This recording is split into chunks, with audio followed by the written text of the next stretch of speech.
Hello everyone, आप सभी का हमारे चैनल पे स्वागत है बच्चों। आज के वीडियो में मैं क्लास 10th में पूरे भी किताब से 15 आसान क्वेश्चन बताने वाला हूँ, जो ऐसे प्रश्न हैं जो बोर्ड एग्जाम में आते हैं और ये प्रश्न सब्जेक्टिव है। ठीक है, और ये हर हिंदी मीडियम बोर्ड्स के लिए इंपॉर्टेंट है। वीडियो को प्लीज़ लाइक कर दो और बाकी डिस्क्रिप्शन प्लेलिस्ट आप ज़रूर चेक कर लेना। पहला क्वेश्चन है जो कि हर साल आपके बोर्ड एग्जाम में मिलेगा ही मिलेगा, वो है सिद्ध कीजिएगी √2 एक अपरिमेय संख्या। √2, √3, √5, √7 सब एक जैसे होते हैं और हर साल आता है ये 2 नंबर में। तो कैसे करेंगे? हल में आ जाओगे, यहाँ पे लिखेंगे हम हल। ठीक, उल्टा मान लेना होता है तो लिखेंगे माना √2 एक परिमेय संख्या है। हमें अपरिमेय सिद्ध करना है लेकिन हम परिमेय मानेंगे। क्या है? ये एक परिमेय संख्या है। कोई भी परिमेय संख्या p बट्टे q के रूप में रहती है, जहां पर बट्टे में q का मान 0 नहीं होता। साथ ही साथ p और ये जो q होते हैं वो हमारे क्या होते हैं? पूर्णांक होते हैं। तथा क्या होता है, अगर आप HCF निकालोगे P और Q का तो आपको क्या मिलना चाहिए? 1 मिलना चाहिए। ये सारी बातें लिखनी ज़रूरी है। अगर आप ये नहीं लिखोगे तो इसके नंबर कट जाएंगे, ध्यान रखिएगा। ठीक है, तो आप देख पा रहे हैं कि भैया इसके बट्टे में कुछ नहीं तो 1 मैं लिख सकता हूँ और मैं करूँगा तिरछे गुणा, इसकी गुणा इसके साथ भागा इसकी गुणा इसके साथ। ठीक है, तो अगले स्टेप में क्या हो जाएगा? P1 कम P और यहाँ हो जाएगा √2Q। फिर हमें क्या करना है? वर्ग कर देना दोनों तरफ। यहाँ लिखेंगे वर्ग करने पर। ठीक है, वर्ग कर देंगे तो P का वर्ग क्या हो जाएगा? P का वर्ग हो जाएगा P²। √2 का वर्ग करेंगे, √ हट जाता वर्ग करने पर, और Q का वर्ग क्या हो जाएगा? Q²। कोई दिक्कत यहाँ तक? कोई परेशानी यहाँ तक नहीं होगी। उसके बाद आपको क्या करना है? पुनः लिखना है। पुनः लिखने से पहले आप देखो यहाँ पर गुणज क्या है? Q का 2 है, तो आप यहाँ लिखोगे चूंकि P² 2 से विभाजित है, क्योंकि गुणज में 2 है तो 2 से कटेगा। अगर P² 2 से कटता है ना तो P भी 2 से कटता है, इसलिए P भी 2 से विभाजित होगा। ठीक, अगले स्टेप में आ जाना है। फिर लिखना है पुनः। क्या लिखना है? पुनः। आपको मानना है फिर से P मानना है। P और यहाँ पे जो संख्या है 2, तो यहाँ लिख देंगे 2R। जो संख्या होगी वही लेना होता है। 2R लिखा। फिर से हमें क्या करना है? वर्ग करना है। अगले स्टेप में वर्ग करने पर। ठीक है, P का वर्ग क्या हो जाएगा? P का वर्ग हो जाएगा P²। और इस तरफ क्या है? देखो मेरे भाई 2 है तो 2 का वर्ग क्या हो जाएगा? 4, और R का वर्ग हो जाएगा R²। हमारे पास P² बराबर क्या है? 2Q² पहले से ही है कि नहीं? हमारे पास समीकरण 1 में P² का मान मालूम है ना, उठाकर हम यहाँ पर रख देना है P² का मान। तो यहाँ रखोगे 2Q², इधर क्या है? 4R²। काटोगे 2 दूनी 4, तो यहाँ आ जाएगा Q² किसके बराबर आ जाएगा? 2R² के बराबर आ जाएगा। कोई दिक्कत यहाँ तक? कोई परेशानी यहाँ तक नहीं होगी। आप देखेंगे कि भैया यहाँ पे भी जो गुणज है वो 2 है, R² के सामने क्या लगा है? 2 लगा है। तो अब क्या लिखोगे? चूंकि Q² 2 से विभाजित है। ठीक है, Q² हमारा 2 से विभाजित है, इसलिए Q भी 2 से विभाजित होगा।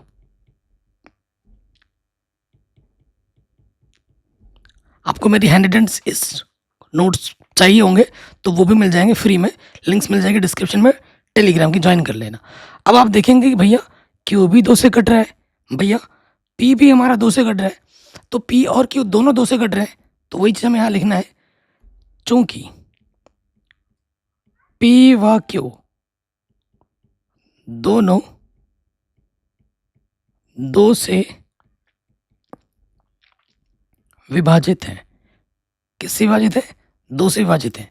इसलिए जो HCF होगा P और Q का वो कितना हो जाएगा? 2 हो जाएगा, जो कि 1 के बराबर तो बिल्कुल भी नहीं है। क्या है 1 के बराबर? बताओ मेरे भाई।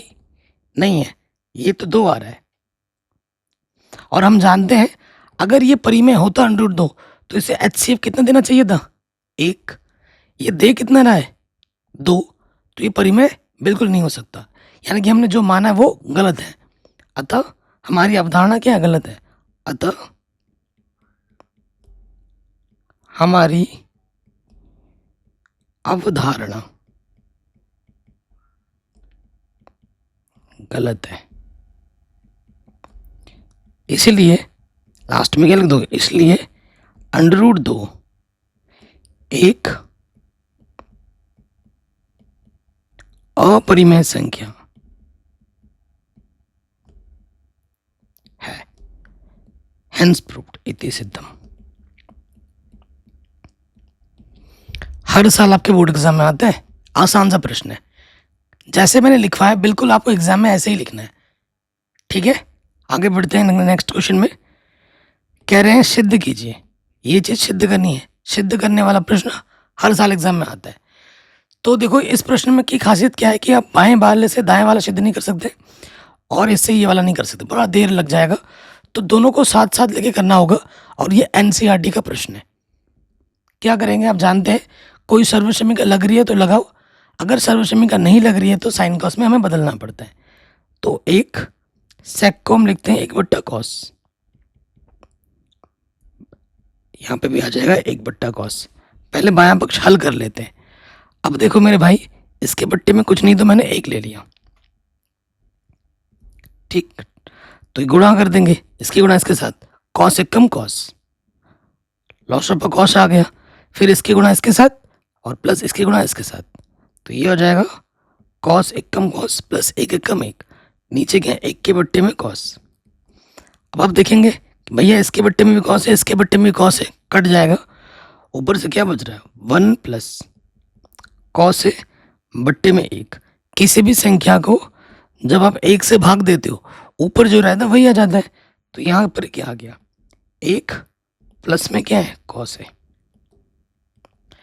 आपको ये पता चल गया कि भाई इस तरफ तो cos वाला मैटर ही आ रहा है, यहाँ देखो cos है, इसको भी हम क्या कर सकते हैं cos में बदल सकते हैं, क्योंकि आप जानते हो, क्या जानते हो, साइन स्क्वायर ए बराबर क्या होता है 1 माइनस cos स्क्वायर होता है। तो ये मान उठाकर यहाँ रख दो, 1 माइनस cos स्क्वायर है, बट्टे में क्या है 1 माइनस cos है। अच्छा, एक को मैं 1 का वर्ग लिख सकता हूँ, बिल्कुल लिख सकता हूँ। और अगर आप देखेंगे तो ये एक सूत्र बन रहा है a² माइनस b² का। आप सूत्र जानते होंगे कि भैया a² माइनस b² क्या होता है, a प्लस बी गुणे में a माइनस बी, यही होता है। लगाओ 1 प्लस cos है गुणा 1 माइनस cos है, बट्टे में क्या है 1 माइनस cos है, 1 माइनस cos है कम 1 माइनस cos है।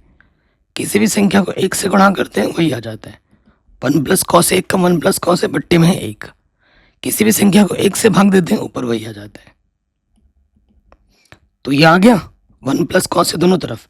जब दोनों तरफ बराबर आ जाए ना वहीं पर रुक जाओ, वहीं पर रुक जाओ, यानी कि हमारे पास क्या आ गया, लेफ्ट हैंड साइड किसके बराबर आ गया, राइट हैंड साइड के, यानी कि ये क्या हो गया, प्रूफ हो गया, वहीं पे छोड़ देना है, हेंस प्रूव्ड इति सिद्धम। ठीक है, अगला क्वेश्चन है जो आपके एग्जाम में हर साल आता है। 21 सेंटीमीटर त्रिज्या वाले एक वृत्त की कोई जीवा केंद्र पर समकोण अंतरित करती है, संगत लघु वृत्तखंड का क्षेत्रफल ज्ञात कीजिए। मैं आपको चित्र बना के भी दिखा देता हूं। ये हमारा वृत्त है, तो क्या है 21 सेंटीमीटर त्रिज्या, एक जीवा जो है, जीवा हम लेते हैं, यह है जीवा, ये हमारा जीवा है और ये हमारा केंद्र है। 21 सेंटीमीटर की त्रिज्या, केंद्र पे कितना कोण बनाती है, 90 डिग्री का कोण बनाती है। यहाँ पर त्रिज्या कितनी है, 21 सेंटीमीटर। जो दिया है वो हम लिख लेंगे। यहाँ पर क्या दिया है हमें दे रखा है त्रिज्या r बराबर 21 सेंटीमीटर, फिर हमें दे रखा है कोण थीटा बराबर क्या दे रखा है, 90 डिग्री। हमें क्या निकालना, लघु वृत्तखंड का क्षेत्रफल निकालना है। लघु वृत्तखंड क्या हुआ, मैं आपको यहाँ दिखाता हूँ। ये वाला हिस्सा, ये रेड रेड कर दिया मैंने, ये जो हिस्सा आप देख पा रहे हो ये है लघु वृत्तखंड। ये चीज हमको क्या करनी है, ज्ञात करनी है। ठीक है, ये हिस्सा में ज्ञात करना है। तो प्रश्न में आ जाओगे, प्रश्नानुसार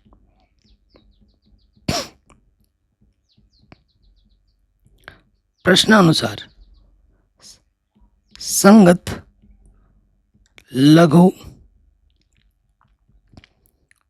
वृत्तखंड का क्षेत्रफल। सूत्र आपको मालूम होना चाहिए। सूत्र क्या होता है, सूत्र आपका होता है थीटा बट्टे 360 पाई आर स्क्वायर 1/2 गुणे में आर स्क्वायर साइन थीटा।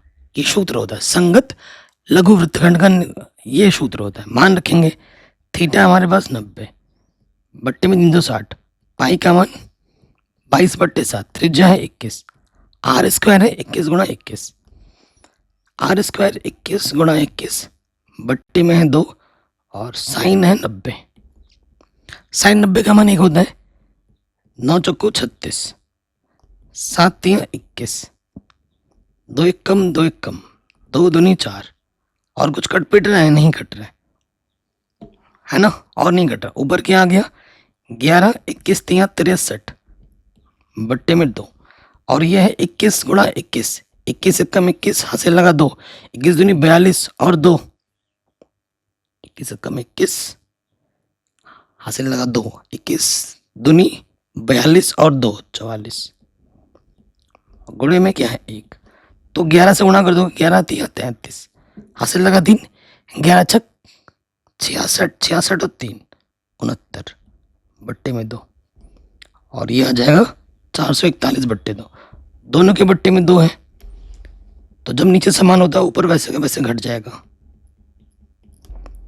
हल करो, 3 में से 1 घटाएंगे 2, 9 में से 4 घटाएंगे 5, ठीक है, और 6 में से 4 घटाएंगे 2, 252 बट्टे 2, 2 1 कम 2, 2 दूनी 4 और 2 छंग 12, 126 सेंटीमीटर स्क्वायर आ जाएगा आंसर। ठीक है, ये हमें हमारा आंसर आराम से मिल गया। कैलकुलेशन एक बार देख लेना सही है कि नहीं। अगले प्रश्न में हम आ जाते हैं, जो हर साल आपके बोर्ड एग्जाम में मिलेगा ही मिलेगा, कि निम्नलिखित आंकड़ों का क्या निकालने के लिए बोला गया है, बहुलक निकालने के लिए बोला गया है। तो बहुलक में हम क्या देखते हैं, ये 20 पे खत्म हो रहा है तो 20 से शुरू होना चाहिए, 25 पे खत्म हो रहा है तो 25 से शुरू होना चाहिए, जो कि बिल्कुल है, कोई दिक्कत नहीं है इसमें। ठीक है, तो बहुलक क्या होता है, बहुलक का सूत्र क्या होता है, मेन चीज वही है, सूत्र ही सबसे ज्यादा इंपॉर्टेंट है। बहुलक का सूत्र होता है L plus F1 minus F0 गुणा H बट्टे में 2F1 माइनस F0 माइनस के F2। बारंबारता का कॉलम ये हुआ, आपको सबसे बड़ी बारंबारता दिखनी होती है, तो सबसे बड़ी बारंबारता क्या है 10, तो ये हो गया मेरा F1। इसके बाद वाला क्या होता है F2, इसके बाद इससे पहले वाला क्या होता है F0, और F1 के सीधे ये जो आप देख पा रहे हैं ये हमारा क्या होता है बहुलक वर्ग। ठीक है, तो यहां लिखेंगे चूंकि F1 बराबर 10, F0 बराबर 9, F2 बराबर 3, हमारे पास क्या है बहुलक वर्ग 30 से 35 है। तो बहुलक वर्ग की निम्न सीमा क्या है 30 है, L का मान कितना है 30 है, और H कितना है, सब 15 से 20 5 का अंतर, 20 से 25 5 का अंतर, तो H हमारे पास 5 है। सारे मान मिल चुके हैं, सूत्र में रख दीजिए। L का मान है 30, F1 का मान है 10, F0 का मान है 9, H का मान है 5, 2f1, f1 10 है, 10 दूनी 20 हो जाएगा। और f0 कितना है 9, f2 कितना है 3।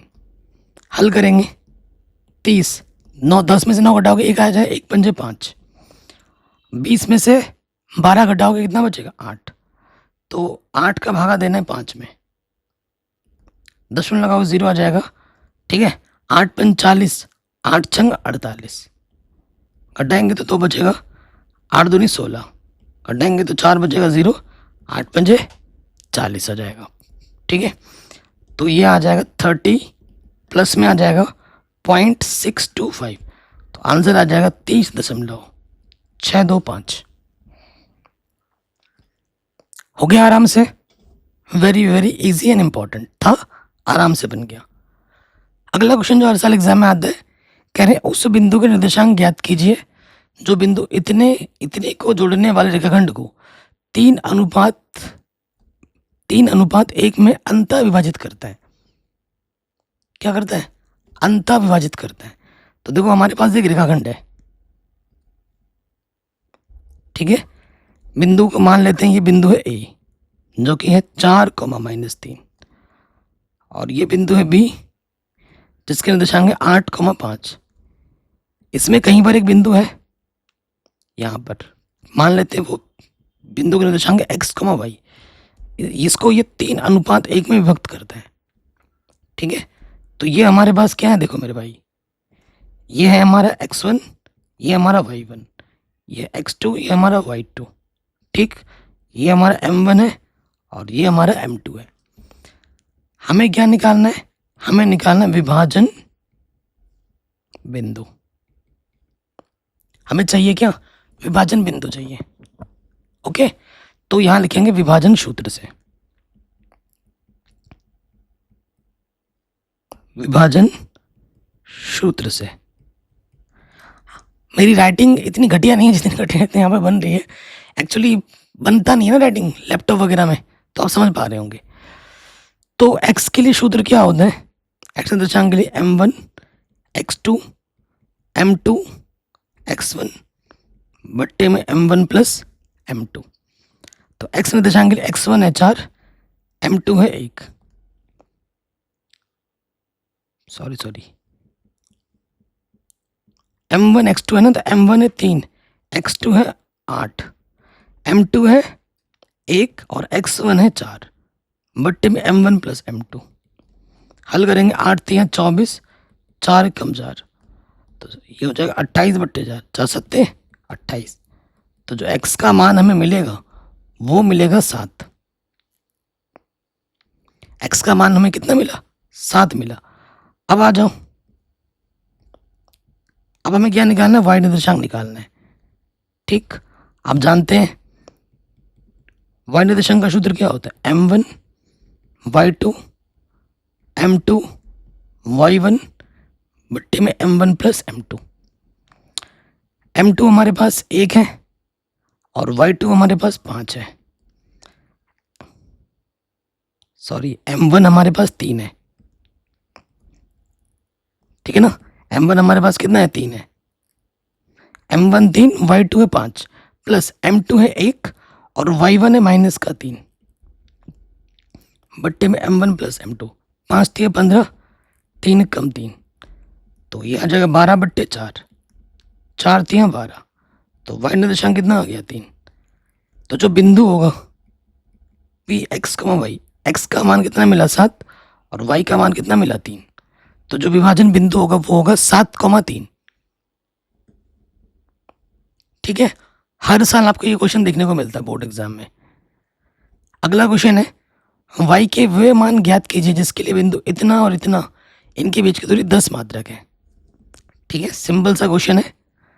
आपके पास एक रेखाखंड है, ये मान लेते हैं ए हमें दे रखा है 5,-3 और ये बी हमें दे रखा है 13,y। इसी y का मान हमें निकालना है और इनके बीच की दूरी हमें क्या दे रखी है? 10 मात्रक। यहां से लेकर यहां तक की दूरी हमें क्या दे रखी है? 10। तो यहां लिखेंगे दिया है। हमें क्या दे रखा है? ए और बी के बीच की दूरी कितनी दे रखी है? 10। तो आप सूत्र जानते ही होंगे, दो बिंदुओं के बीच की दूरी का सूत्र क्या होता है? ये होता है x1 माइनस x2 का वर्ग y1 माइनस y2 का वर्ग, जो कि 10 के बराबर दे रखा है। ये हमारा x1 है, ये हमारा y1, ये हमारा x2 है और ये हमारा y2 है। ठीक है, मान रख दोगे। x1 है 5, x2 है 13, y1 है -3, y2 है y 10। अब इधर अंडर बच गया, अंडर हटाने के लिए हम क्या करते हैं? वर्ग करते हैं। तो हम कर देंगे वर्ग। तो देखो 5 में से 13 घटाओगे तो क्या होता है? 8 बचेगा माइनस का। वर्ग करें तो ये अंडर हट चुका है। वर्ग करने पे क्या होता है मेरे भाई? अंडर हट जाता है। अब एक चीज समझाता हूँ, जब दोनों ही नेगेटिव के हों और ऊपर वर्ग हो तो वो पॉजिटिव हो जाता है, क्योंकि माइनस ऊपर इसलिए के और माइनस का वर्ग करने पे क्या हो जाता है? प्लस। ठीक है, तो यहाँ आ जाएगा 3 प्लस वाई का वर्ग और इधर हो जाएगा 10 का वर्ग। और आप सूत्र जानती हैं, यहाँ पे क्या लगेगा? यहाँ पर लगेगा a प्लस बी का होल स्क्वायर, जो कि होता है a का वर्ग प्लस b का वर्ग प्लस के 2ab। लगा देंगे 8 8 64 माइनस का वर्ग प्लस, फिर यहाँ आ जाएगा a का वर्ग प्लस b का वर्ग 2ab, सूत्र में रख दिया 10 का वर्ग 100। बताइए यहाँ तक कोई डाउट या कोई दिक्कत यहाँ तक नहीं होनी चाहिए। आगे बढ़ेंगे तो यहाँ पे क्या हो जाएगा? देखो 64 और 3 तिया 9 आ जाएगा। कितना आ जाएगा? 73 हो जाएगा। वाई स्क्वायर 2 तिया 6 वाई और प्लस का 100 इधर के क्या हो जाएगा? माइनस का 100। तो इस तरफ हमारे पास क्या बचेगा? वाई स्क्वायर प्लस का 6 वाई 27 बचेगा माइनस का ना। 100 में से 73 घटाओगे माइनस के 27 बचेगा। ठीक है, तो ये हमें हमारा क्या मिल गया मेरे भाइयों? ये हमें हमारा क्या मिल चुका है? द्विघात समीकरण। अब इसको हल करना है, हल करके हमें y का मान मिल जाएगा। तो देखो इसका गुणज कुछ नहीं, देख इसकी गुणा इसके साथ करनी होती है। ऐसी दो संख्या लेनी है जिनको गुणा करने तो 27 आए। 27 कम 27 और तो 9 तिया 27 होता है और 9 में से 3 घटाओगे तो कितना आता है? 6। घटाने पे क्या चाहिए? 6 चाहिए। तो वो दो संख्या क्या होगी? 6 होगी। तो 9y घटा देना उनमें से 3y। ठीक है, यहां से एक जोड़ा हो गया, यहां से एक जोड़ा हो गया। इस जोड़े से y उभयनिष्ठ,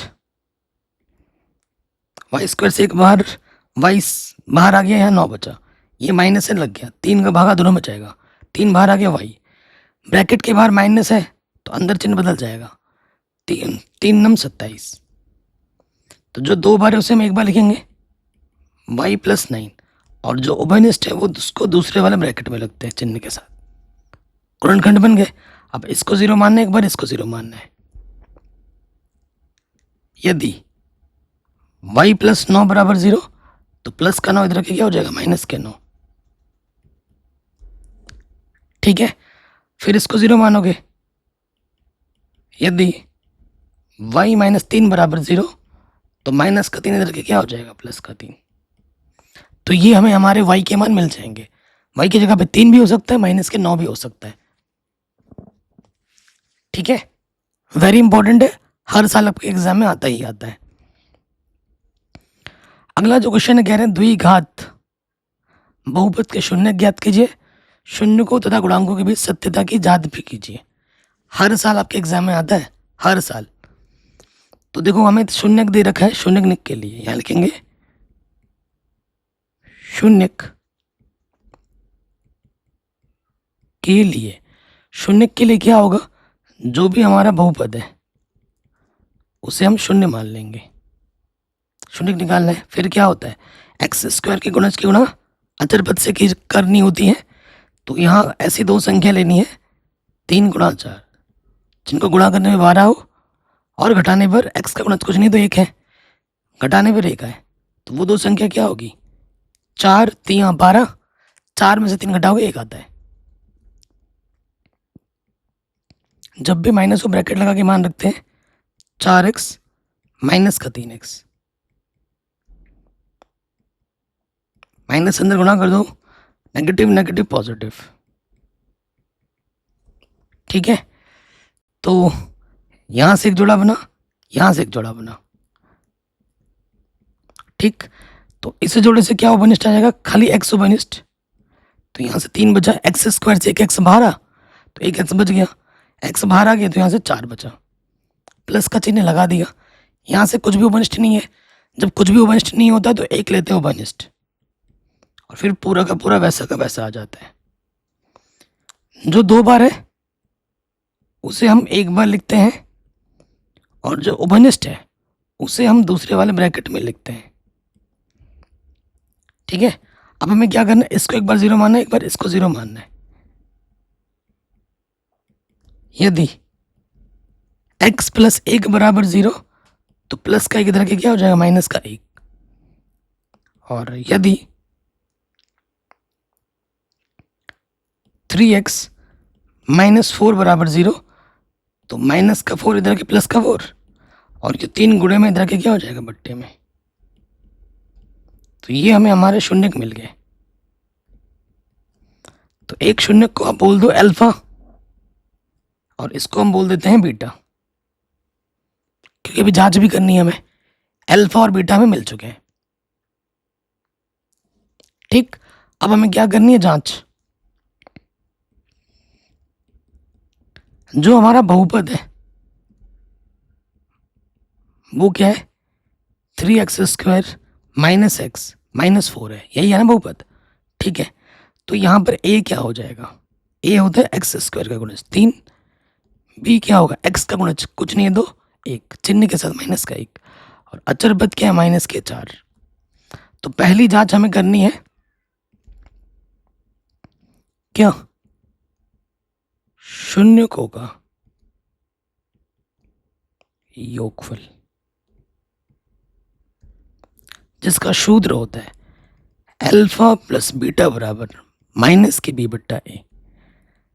अल्फा में कितना मिला है अभी, अल्फा में मिला माइनस का 1, और बीटा में कितना मिला है 4 बट्टा 3। बी कितना है हमारे पास, माइनस का 1, और a कितना है हमारे पास 3। तो देखो लॉस ऑफ आ जाएगा, इसके बट्टे में कुछ नहीं, 1 3 1 कम 3, इसके गुणा इसके साथ माइनस 3 1 कम 3, 1 चक्को 4, नेगेटिव नेगेटिव पॉजिटिव। तो 4 में से 3 घटाएंगे 1 आ जाएगा, इधर भी 1 बट्टा 3, इधर भी 1 बट्टा 3। तो जांच क्या आ गई, बराबर आ गई। जो बाएं पक्ष में है वही दाएं पक्ष में है, यानी कि हमने जो हल किया वो बिल्कुल सही है। पहली जांच तो हो गई, अब हम आ जाते हैं दूसरे जांच पर।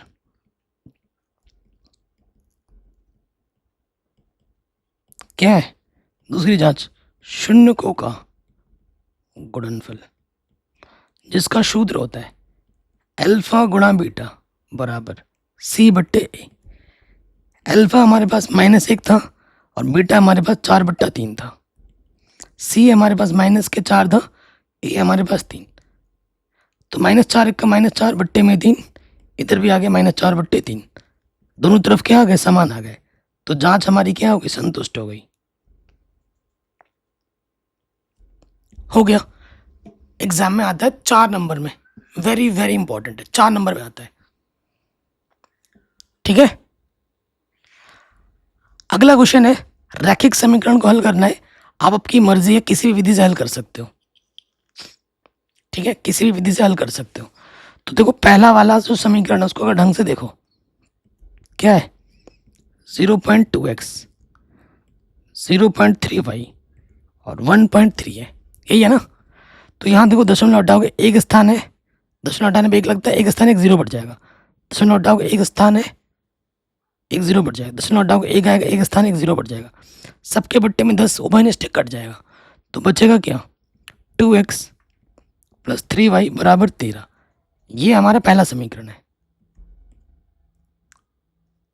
ये हमारा क्या दोस्त, पहला समीकरण है। इसी प्रकार ठीक है, यहां लिखेंगे इसी प्रकार जो दूसरा समीकरण हो जाएगा वो यहां से देखो, सब इसके में भी सबके बट्टे मतलब सब में दशमलव एक स्थान बाद है, तो ये क्या हो जाएगा, ये वाला भी ऐसे ही हो जाएगा, 4x माइनस के 5y और 7, लेकिन माइनस का, किसका साथ है, ये माइनस का साथ है। बताइए कोई दिक्कत, कोई परेशानी नहीं होगी। अब इसको हम हल कर देंगे विलोपन विधि से। x का गुणज 4 है, विलुप्त करने के लिए गुणज को समान करना होता है, इसे 4 बनाने के लिए इसमें 2 से गुणा करना पड़ेगा। तो मैं यहां लिख दूंगा समीकरण 1 तथा 2 से गुणा करना है, 2 दूनी 4, 2 3 6 और 13 दूनी 26, 4x माइनस के 5y और यह 7। समान चिन्ह है, समान चिन्ह होने पे क्या करते हैं, घटा दें, प्लस का 4x प्लस का 4x, तो हमें क्या करना पड़ेगा, घटाना पड़ेगा। यहाँ लिखेंगे घटाने पर, घटाने पे क्या होता है, चिन्ह बदलता है, प्लस का माइनस, माइनस का प्लस, माइनस का प्लस, तो प्लस माइनस कटा, 6 और 5 कितना हो जाएगा, 11y, और ये कितना हो जाएगा, 33, 11 3 33, तो y का मान कितना आ गया, 3। y का मान किसी भी एक समीकरण में रख दो, हल कर दो, आपको x का मान मिल जाएगा। तो यहां लिखेंगे चूंकि 2x प्लस 3y कितना है, 13 के बराबर है, तो y ऑलरेडी हमें मिल चुका है, y कितना है, 3 है, 3 3 9, तो ये जो प्लस का 9 है इधर आके क्या हो जाएगा, माइनस का 9, 13 में से 9 घटाओगे कितना आ जाएगा, 4, 2 गुणे में जाके बट्टी में आएगा, 2 दूनी 4, तो x का मान कितना होगा, 2 होगा। x का मान 2 है और y का मान कितना होगा मेरे भाई, 3 होगा। आंसर, ऐसा एक क्वेश्चन आपके बोर्ड एग्जाम में पक्का आएगा। ठीक, ये भी हो गया। अगला प्रश्न है, सिद्ध कीजिए कि बाह्य बिंदु से वृत्त पर खींची गई स्पर्श रेखा की लंबाइयां बराबर होती हैं। ठीक है, मैं चित्र बना के दिखा रहा हूं। ये वृत्त है, हमने बाहर से एक बिंदु ले लिया P, अब इससे हमें स्पर्श रेखा की खींचनी है एक, और ये हो गई दूसरी, इसका नाम दिया A, इसका नाम दिया B, और ये हमारा केंद्र है। तो हमें क्या करना है, सबसे पहले इस O को A से मिलाना है, इस B को O से मिलाना है, और फिर P को O से मिलाना है। ठीक है, तो जो रचना कर रहे हैं हम वो लिखना पड़ेगा। तो हमें सिद्ध क्या करना है, पहले ये लिख लेते हैं। प्रमेय 10.2 है ये कि किसी बाह्य बिंदु से वृत्त पर खींची गई स्पर्श रेखा की लंबाई बराबर होती है। तो P A किसके बराबर दिखाना है, P B के दिखाना है। हमें दिखाना है कि जो P A है वो P B के क्या है, बराबर है। ये हमें सिद्ध करना है। तो उसके लिए हमें क्या करनी पड़ेगी, पहले रचना करनी पड़ेगी। तो रचना में आ जाओ।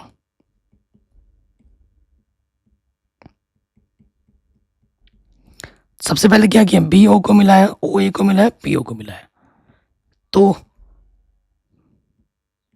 B O A P O को मिलाने पर, अब आपको मैं एक हिंट देता हूं, यहां पर हमें दिखाना है बराबर, बराबर इस भुजा को और इस भुजा को दिखाना है, यानी कि इस त्रिभुज को और इस त्रिभुज को क्या दिखाना पड़ेगा, बराबर। सर्वांशम दिखाओगे तो फिर बात बनेगी। ठीक है, चलिए, तो हम जानते हैं, तो ऐसे लिखेंगे, त्रिभुज पी बी ओ तथा त्रिभुज पी ए ओ में, इन दोनों त्रिभुजों को मैं क्या दिखाऊंगा, सर्वांशम। सबसे पहले देखो हमारे पास जो ओ बी है और जो ए ओ है वो बराबर है, ये भुजा और ये भुजा बराबर है। क्यों, क्योंकि ये भी त्रिज्या है वृत्त की और ये भी त्रिज्या है, वृत्त की त्रिज्या समान होती है।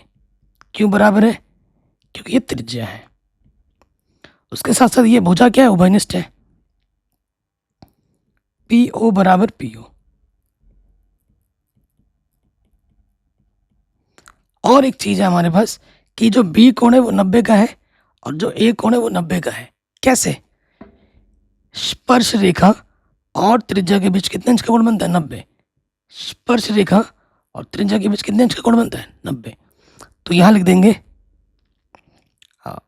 जो कोण बी है, जो कोण ए है वो बराबर है, क्यों? प्रमेय 10.1 से, इतना लिख देना। तो देखो अगर 90 अंश के सामने वाली जो कर्ण है ना, ये उस त्रिभुज में भी है और ये इस त्रिभुज में भी है, दोनों त्रिभुजों का कर्ण समान है और एक आधार भी समान है। जब आधार समान हो और दोनों का कर्ण समान हो तो वो त्रिभुज सर्वांगक्षम होगी ही होगी। तुम्हें मेरी बातों पर विश्वास नहीं है, बना के देख लो तुम, दो अलग अलग त्रिभुज जिसका कर्ण समान हो और एक आधार समान हो, दोनों सेम टू सेम ही बनेगा। ठीक है, तो यहाँ लिखेंगे अतः आरएचएस नियम द्वारा, जब भी 90 अंश की बात होती है, कर्ण बराबर होते हैं ना, तो आरएचएस लिखते हैं। अतः आरएचएस द्वारा क्या बोलोगे कि जो त्रिभुज पीबीओ है वो सर्वांगक्षम हो जाएगा त्रिभुज पीओए के। ठीक है, अतः सीपीसीटी द्वारा, सीपीसीटी द्वारा जब दो त्रिभुज सर्वांगक्षम होते हैं तो उनकी संगत भुजाएं क्या होती है? बराबर होती हैं। तो जो पी बी होगा वो किसके बराबर हो जाएगा? पी ए के बराबर हो जाएगा। यही हमें सिद्ध करना था, हेंस प्रूव्ड। अगला जो क्वेश्चन है वो वेरी वेरी इंपॉर्टेंट है, त्रिभुज का क्वेश्चन है। क्या बोल रहे हैं? एक त्रिभुज ए बी सी, ठीक है, हम भुजा बी सी पर एक बिंदु डी इस प्रकार है कि, पहले त्रिभुज बना लेते हैं उसके बाद बात करेंगे। हमारे पास एक त्रिभुज है, त्रिभुज का नाम क्या है? A B C. नाम देते हैं इसका, ये ए, ये है बी और ये है सी। क्या बोला है? भुजा बी सी पर एक बिंदु डी है, बी सी पर एक बिंदु डी इस प्रकार है कि कोण A D C, A D C, ये वाला कोण, यानी कि मुझे मिलाना पड़ेगा, मुझे क्या करना पड़ेगा? इस बिंदु को इससे मिलाना पड़ेगा। देखो ये मिला दिया हमने, ठीक है, तो यहाँ पर एक कोण बनेगा। ये वाला जो कोण है वो किसके बराबर है? बी ए सी के, बी ए सी के बराबर है, इस कोण के बराबर है। तो हमें ये सिद्ध करना है कि जो सी ए स्क्वायर होगा वो सी बी गुणा सी डी होगा। बहुत ही शानदार क्वेश्चन है, आप जानते हैं। देखो तो जो एग्जाम में जैसे लिखना है बिल्कुल वैसे लिखा रहा हूँ, पहले लिखेंगे दिया है। हमें क्या दे रखा है?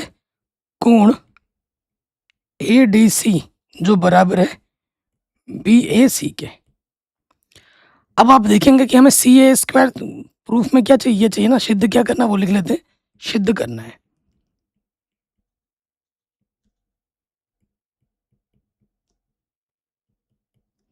सिद्ध में क्या करना है कि सी ए का जो वर्ग है वो सी बी गुणा सी डी है, ये हमें क्या करना है? सिद्ध करना है। कोई दिक्कत नहीं, ठीक है। अब सी ए स्क्वायर कितनी बार है? 2 बार। सी ए इस त्रिभुज में भी है और सी ए इस त्रिभुज में भी है, तो मुझे इस त्रिभुज को और इस त्रिभुज को क्या दिखाना है? समरूप दिखाना है। जब दो त्रिभुज आपस में समरूप होते हैं उनके संगत भुजा के वर्ग, संगत भुजा का अनुपात आपस में बराबर होता है। तो वही चीज हम यहाँ पे लगा देंगे, तो यहाँ लिखेंगे त्रिभुज ए डी सी तथा त्रिभुज बी ए सी में सिमेट्री भी इसी अनुरूप ले ली मैंने, ठीक है, इसी अनुरूप ही लेना होता है। तो देखो हमारे पास क्या बात कर रहा है प्रश्न में, देखो जब छोटा वाला त्रिभुज लोगे तो भी सी मिलेगा, छोटा वाला त्रिभुज में भी आपको कोण क्या मिलेगा? सी मिलेगा, और बड़े वाले में भी क्या मिलेगा? आपको सी मिलेगा। तो दोनों में जो सी कोण है वो बराबर है क्योंकि ये उभयनिष्ठ है, ये हमारा उभयनिष्ठ कोण है। ठीक हो गया। उसके साथ साथ और एक कोण तो हमें ऑलरेडी बराबर ही दे रखा है। क्या दे रखा है? कोण ए डी सी किसके बराबर है? कोण बी ए सी के।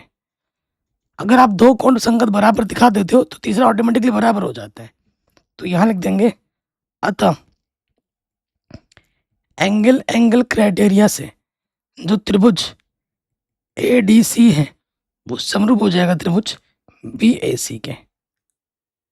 ठीक है, तो आप कहोगे कि भैया ये थोड़ी ना प्रूफ करना है, आप यही कहोगे ना भैया ये थोड़ी ना प्रूफ करना है, हमें तो प्रूफ ये करना है कि नहीं। लेकिन हम जानते हैं जब दो त्रिभुज आपस में समरूप होते हैं उनके संगत भुजा का अनुपात बराबर होता है, उस प्रॉपर्टी का हम यूज करेंगे। हमें क्या चाहिए, सी ए, यहाँ से आ जाएगा सी ए, तो यहाँ से हमारे पास क्या आएगा, सी बी लिखो या बी सी लिखो, बात एक ही है, बराबर। देखो इसके बट्टे में फिर लेना होगा सी ए, क्योंकि सी ए गुणा सी ए स्क्वायर होता है। अगर इधर से आपने सी ए लिया तो यहाँ से क्या जाएगा, सी डी, तिरछे गुणा करोगे तो सी ए गुणा सी ए की घात 2, और इधर हो जाएगा सी बी गुणा सी डी। आपको यही सिद्ध करना था, आपको यही सिद्ध करना था। दो ही नियम, तीसरा भुजा का अनुपात नहीं लिया। इति सिद्धम हैंस प्रूव्ड। बताइए कोई डाउट, कोई दिक्कत नहीं होगी। ये वेरी वेरी इंपॉर्टेंट क्वेश्चन है, बोर्ड एग्जाम में हर साल आता है।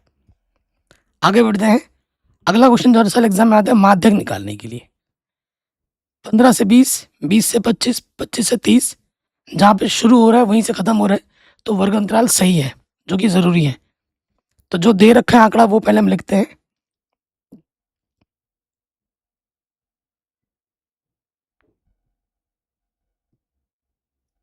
ठीक, तो सबसे पहले यहाँ लिखते हैं वर्ग अंतराल, फिर हमारा बारंबारता आता है, और फिर हमारा संचयी बारंबारता सी एफ आता है। वर्ग अंतराल हमें क्या दे रखा है, 15 से 20, 20 से 25, 25 से 30, 30 से 35, 35 से 40, 40 से 45, और 45 से 50। ये चीज हमें दे रखी है 14, 56, 60, 86, 74, ठीक है 74, और उसके बाद हमारे पास क्या है 62, और फिर यहाँ पर क्या 48। यहाँ हमें क्या लिखना होता है, कुल संचय बारंबारता। पहला वाला वैसे का वैसे लिखते हैं। 14 में 56 जोड़ोगे 6 और 4 10, नीचे वाला जुड़ता है ना, हासिल लगा 5 और 1 6 और 1 7, 70। 70 में 60 जोड़ोगे कितना हो जाएगा, 130। फिर 86 जोड़ोगे, नीचे वाला 0 और 6 6, 3 और 8 11, ये हो जाएगा 216। फिर ये जोड़ोगे, ये कितना हो जाएगा 280, सॉरी 6 और 4 10, हासिल लगा 7 और 1 8 9, तो ये हो जाएगा 290। फिर 2 9 और 6 15, हासिल लगा 1, तो ये हो जाएगा 300, और इसमें 48 जोड़ोगे तो ये हो जाएगा 400। कितना हो गया, 400। अब आप इन सबको जब आप जोड़ोगे ना तो कितना आ रहा होगा, 400। और ये क्या होता है, इसे हम n कहते हैं। जो यहाँ होता है वही चीज यहाँ पे होती है। इससे कम या ज्यादा होगा तो आपने गड़बड़ी कर दी है कैलकुलेशन में, ठीक है। अगला काम क्या होता है, n/2 निकालना। n/2 400/2 काटोगे तो ये 200 आ जाएगा। 200 से ज्यादा ढूंढना है सीएफ में, पहली बार जो आ रहा है 200 से ज्यादा, तो 200 से ज्यादा आपको मिलेगा यहाँ पर चौथी लाइन में। चौथी लाइन में आ जाओ, ये मिल गया आपको एफ, और ये मिल गया आपको माध्यक वर्ग। ये हमारा एफ होगा, जहां से आपने पता किया था उसके जस्ट ऊपर वाला, ये वाला क्या होता है सी एफ, ये वाला क्या होगा सी एफ। तो ये हो गया सी एफ, ये हो गया एफ, और ये हो गया माध्यक वर्ग। तो यहाँ लिखेंगे माध्यक वर्ग। माध्यक वर्ग कितना होता है हमारे पास, माध्यक वर्ग हमारे पास आया है 30 से 35। माध्यक वर्ग की निम्न सीमा क्या है 30, और कितने कितने का अंतर है सब, 15 से 20, 20 से 25, 5 5 का अंतर है। सी एफ 130 से एफ हमारा 86 है। अब हमें क्या करना है, माध्यक वाले सूत्र में आ जाना है। माध्यक को माध्यिका भी कहते हैं। क्या होता है सूत्र, L plus n/2 minus C F गुणे h बट्टे में f। L हमारे पास क्या है, L हमारे पास 30 है, n/2 है हमारे पास 200, सी एफ हमारे पास है 130, h हमारे पास है 5, और f हमारे पास है 86। हल कर लेंगे। 30, 200 में से 30 घटाओगे 70, 7 पंजे 35, 300, 350 हो जाएगा। 86 काटो, 2 चुके दो तिया, दो एक कम दो, दो सत्ते 14, दो पंजे 10। 175 को भाग देना है 43 से, जगह नहीं बची ना, इधर कर देते हैं मिटा के। इतना लिख लिया होगा ना, अभी मिटा दे रहे हैं। भाग दे के दिखाता हूँ। भाग देना है 43 से 175 में। तो 4 तिया 12, 4 चौको 16, 4 बार देखे देंगे, 4 तिया 12 हासिल लगा, एक 4 चौको 16 और एक 17। घटाएंगे तो कितना आ जाएगा, 5 में 2 घटाओगे 3, 3 बचेगा 0.0। ठीक है, छोटा बढ़ रहा है और एक 0 बढ़ाएंगे 0 बढ़ जाएगा, तो 4 पॉइंट समथिंग आ रहा है। आंसर तो आ ही गया लगभग। और ठीक, कितनी बार जाएगा, 8 बार। 300 ना, 4 सत्ते 28, 7 बार जाएगा। 7 तिया 21, हासिल लगा 2, 7 चौका 28 और 2 30, सादा हो जा रहा है, 6 बार जाएगा। कितनी बार जाएगा, 6 बार। तो आइडिया लग गया। 30.2 स्थान तक भाग देंगे तो 4.06। 30 में आपको जोड़ना है, 30.00 लिख सकते हैं, 4.06 जोड़ दोगे तो हमें हमारा जो माध्यक मिलेगा वो मिलेगा 34.06। कितना मिलेगा, 34.06। अगले प्रश्न पे आ जाते हैं। एक पासे को एक बार फेंका जाता है, निम्नलिखित को प्राप्त करने की प्रायिकता ज्ञात कीजिए। देखो, पासा मतलब लूडो, पासे पर जो परिणाम होते हैं वो क्या होता है,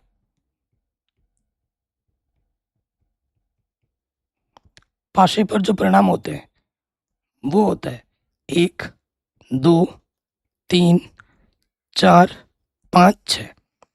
तो नंबर 1, हमारे पास तो कुल परिणाम कितना है, कितने कुल परिणाम, 6 है। कुल परिणाम कितने हैं हमारे पास, 6 है।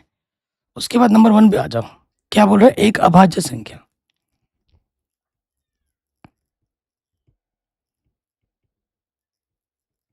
कितना है अभाज्य संख्या, 2 होता है, 3 होता है, 5 होता है। तो अभाज्य संख्या मेरे पास है 2 3 5। ठीक है, अभाज्य संख्या कितना है, 2 3 5। हमें क्या निकालना है, हमें निकालना है अभाज्य संख्या आने की प्रायिकता। प्रायिकता का सूत्र निकालो। प्रायिकता का सूत्र क्या होता है, संभव परिणाम बट्टे में कुल परिणाम। तो संभव परिणाम कितना है, 1 2 3। कुल परिणाम कितना है, 6। 3 एक कम 3, 3 दूनी 6। ठीक है, तो आंसर आ जाएगा 1/2 आंसर। नेक्स्ट में आ जाओ, सेकंड नंबर पे हमें निकालना है 2 और 6 के बीच स्थित संख्या।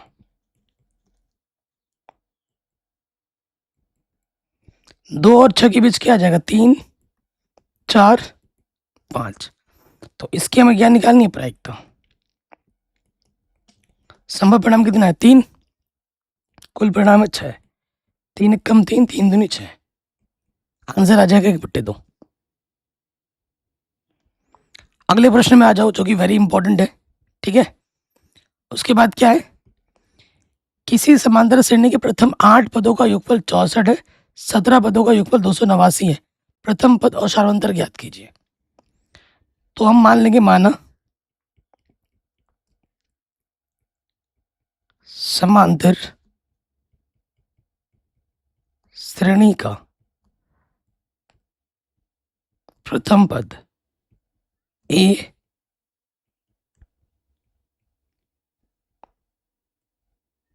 तथा सार्वंतर डी है।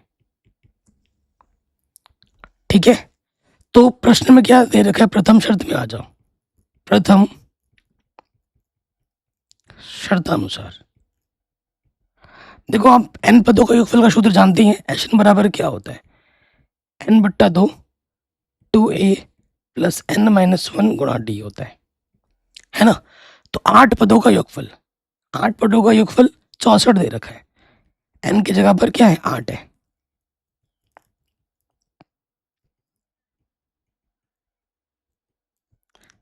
दो चुक्को 8, 4 गुणे में इधर के भट्टे में आ जाएगा। ठीक है, 4 गुणे में इधर के भट्टे में आ गया। 4 एकम 4, 2 बजा 4 छंग 24। ठीक है, इधर बचा 2a, 8 में से घटाएंगे 7d। तो पहला समीकरण आ गया 2a प्लस 7d बराबर 16। ये हमें हमारा पहला समीकरण मिल गया पहले शर्त से। ठीक, हमें ए और डी निकालना है। फिर आ जाओ द्वितीय शर्तानुसार। द्वितीय शर्त के अनुसार क्या बोल रहे, 17 पदों का योगफल 289 है, यानी कि 17 पदों का योगफल जो है वो 289 है। n की जगह पे 17 लो, 8 8 64, ठीक तो है। उसके बाद यहाँ पर 2a n-1 गुणा डी, ये हो गया। देखो 17 गुणे में जाके बट्टी में आ जाएगा, 17 को 17 से गुणा करेंगे 289 आता है। ठीक है, और इधर क्या बचा हमारे पास 17, और यहाँ पर है बट्टे में 2, इधर है 2a, 17 में से एक घटाएंगे क्या आ जाएगा 16d। तो 2 ऊपर से आ जाएगा उभयनिष्ठ a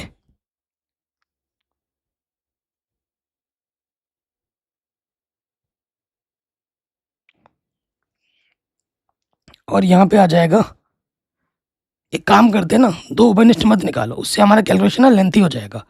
17 दूनी 34, बट्टे का इधर गुणे में आ जाएगा 34, और यहाँ पर क्या बचा 2a प्लस 16d। इससे कैलकुलेशन आसानी रहेगा, तो आसानी रखते हैं हम, क्योंकि a का गुणज समान मिल रहा है। इसको समीकरण नंबर 2 मानो। ठीक है, अब हम क्या करेंगे, समीकरण 1 तथा 2 को हल करेंगे। समीकरण 1 तथा 2 से विलोपन विधि बेस्ट है। a का गुणज क्या है, दोनों में समान है, आराम से हो जाएगा।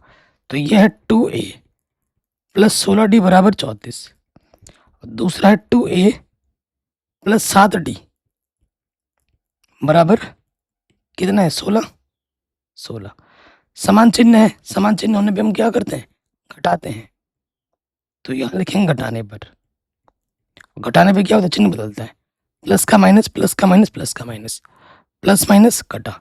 16 में से 7 घटाएंगे कितना आ जाएगा 9d। 14 में 6 घटाएंगे कितना आ जाएगा 8, और 2 में से घटाएंगे 1, 9 गुणे में इधर के बट्टी में आ जाएगा 9 दूनी 18। तो डी का मान मिल जाएगा 2।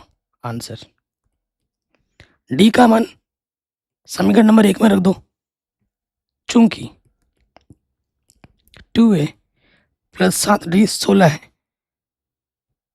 तो डी का मान है 2, रख दिया।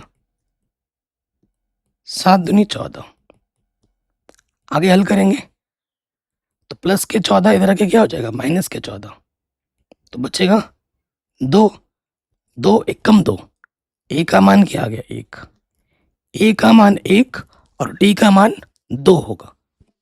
शानदार क्वेश्चन था, आराम से बन गया। अगले प्रश्न में आ जाओ, 13वें चैप्टर का क्वेश्चन है, हर साल एग्जाम में आता है। कह रहे एक खिलौना 3.5 सेंटीमीटर त्रिज्या वाले एक शंकु के आकार का है, जो उसी त्रिज्या वाले एक अर्धगोले पर अध्यारोपित है। ठीक है, एक अर्धगोला है, उसी त्रिज्या के ऊपर एक शंकु भी अध्यारोपित है। ठीक, तो इसकी त्रिज्या भी अर्धगोले की 3.5 है, और शंकु की भी कितनी है 3.5 है। ये भी है 3.5 और ये भी है 3.5। खिलौने की जो संपूर्ण ऊंचाई है यहां से लेकर यहां तक, वो कितनी है, वो है 15.5। ये वेरी इंपॉर्टेंट क्वेश्चन है, हर साल एग्जाम में आता है। इस खिलौने का संपूर्ण पृष्ठीय क्षेत्रफल निकालना है। ठीक है, तो देखो जो शंकु की ऊंचाई है वो हमें नहीं मालूम, वो हमें निकालना है, और उसके साथ साथ जो तिर्यक ऊंचाई है शंकु की वो भी हमें नहीं मालूम, एल, वो भी हमें निकालना है। क्षेत्रफल में एल चाहिए होता है, तो जो दिया है वो हम लिख लेंगे। दिया है शंकु व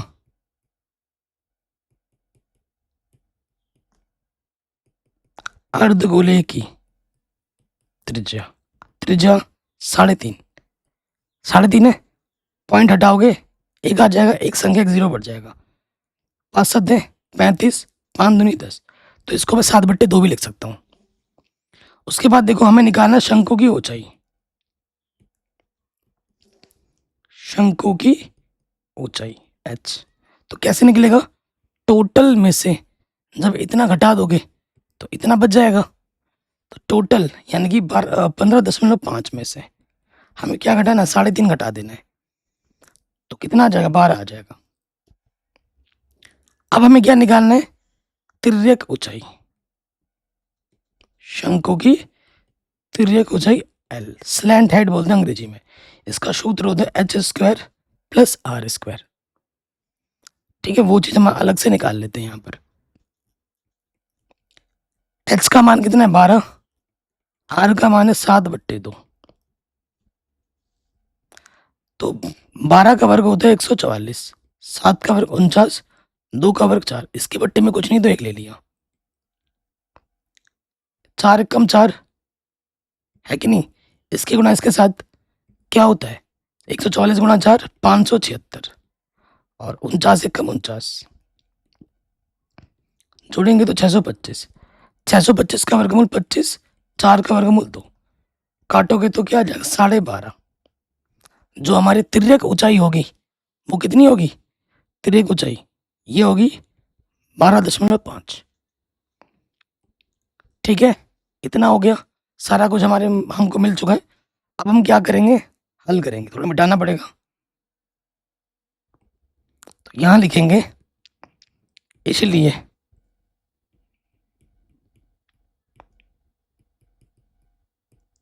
खिलौने का संपूर्ण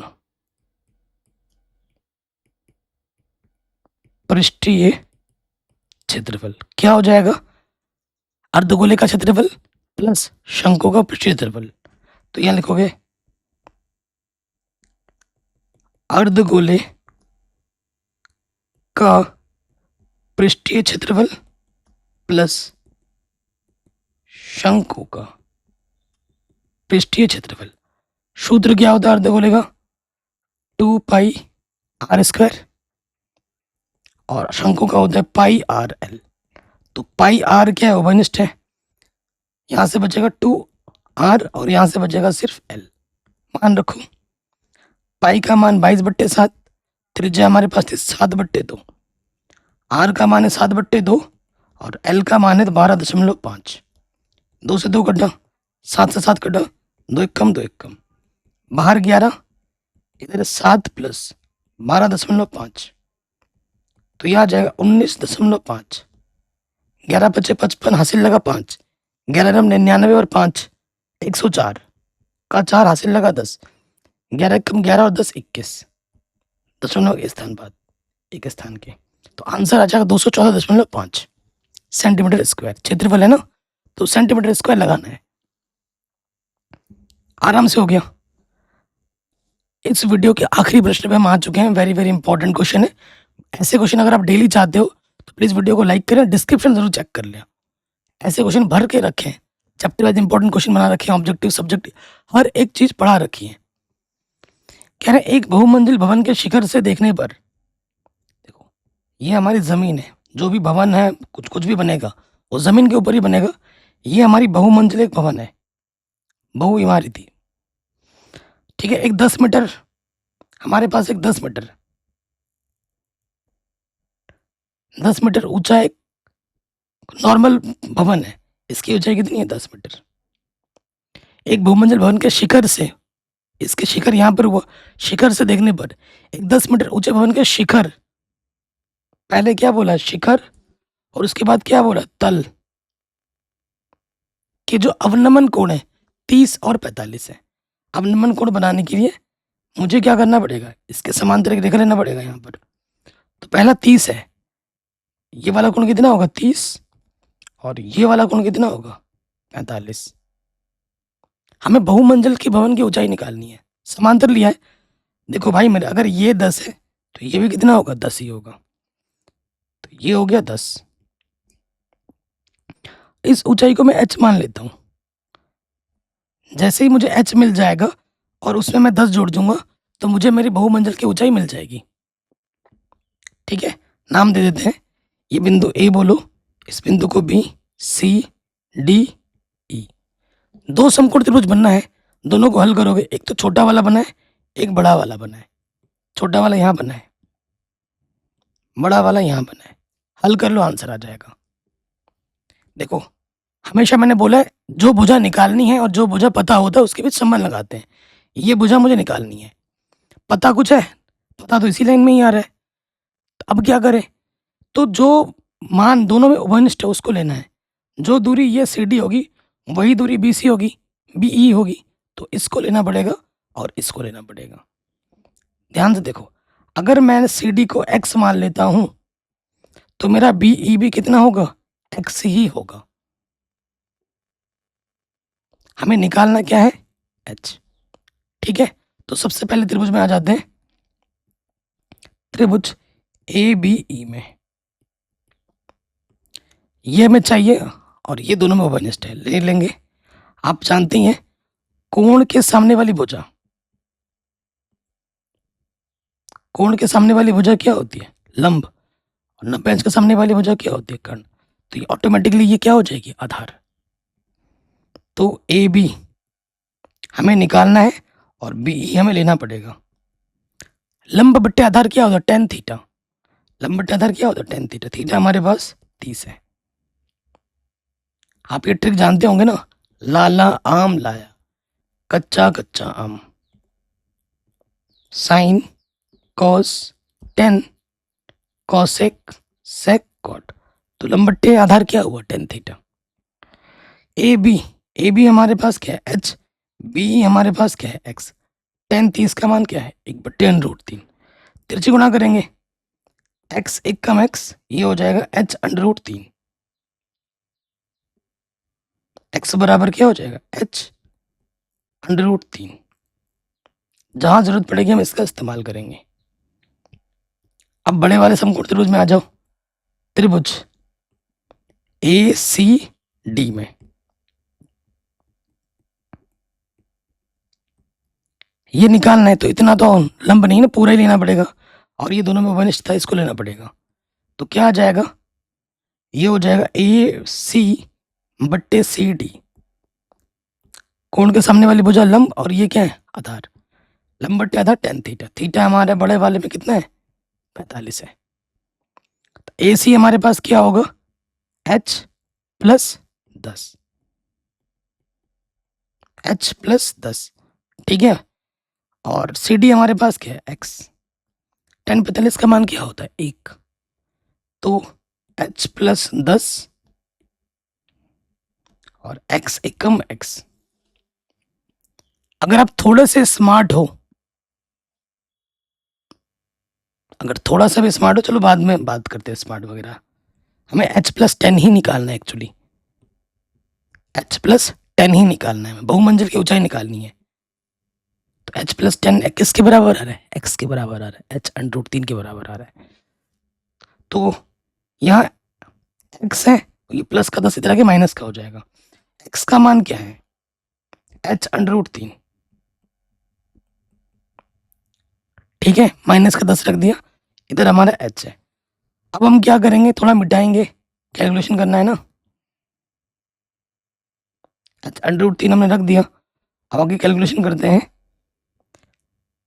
एच को एक तरफ लेके आओगे 10 इधर आ जाएगा, और प्लस का इधर आगे माइनस का। एच उभयनिष्ठ ले लोगे। ठीक है, ये गुणे में इधर के क्या हो जाएगा? बट्टे में।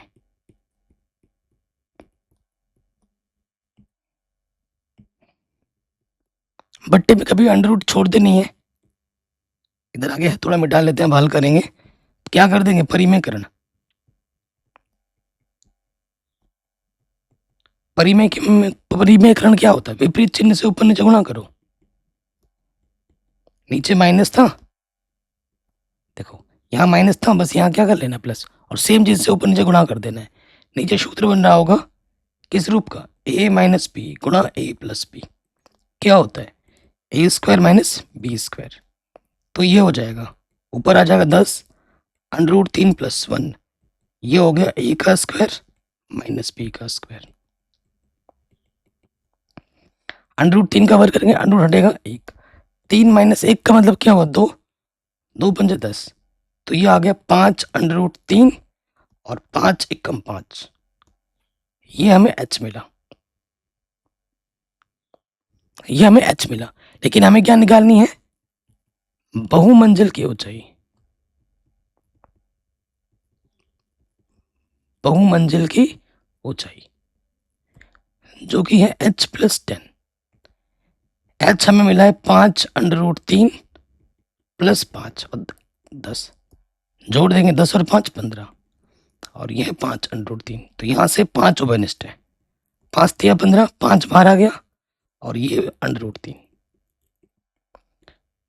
तो ये हमें हमारा मिल जाएगा बहुमंजिल की ऊंचाई। तो आशा करता हूँ ये जो क्वेश्चन मैंने बताए वो आपको समझ में ज़रूर आए होंगे, और ये वेरी वेरी इंपॉर्टेंट है और हर साल बोर्ड एग्जाम में आते हैं।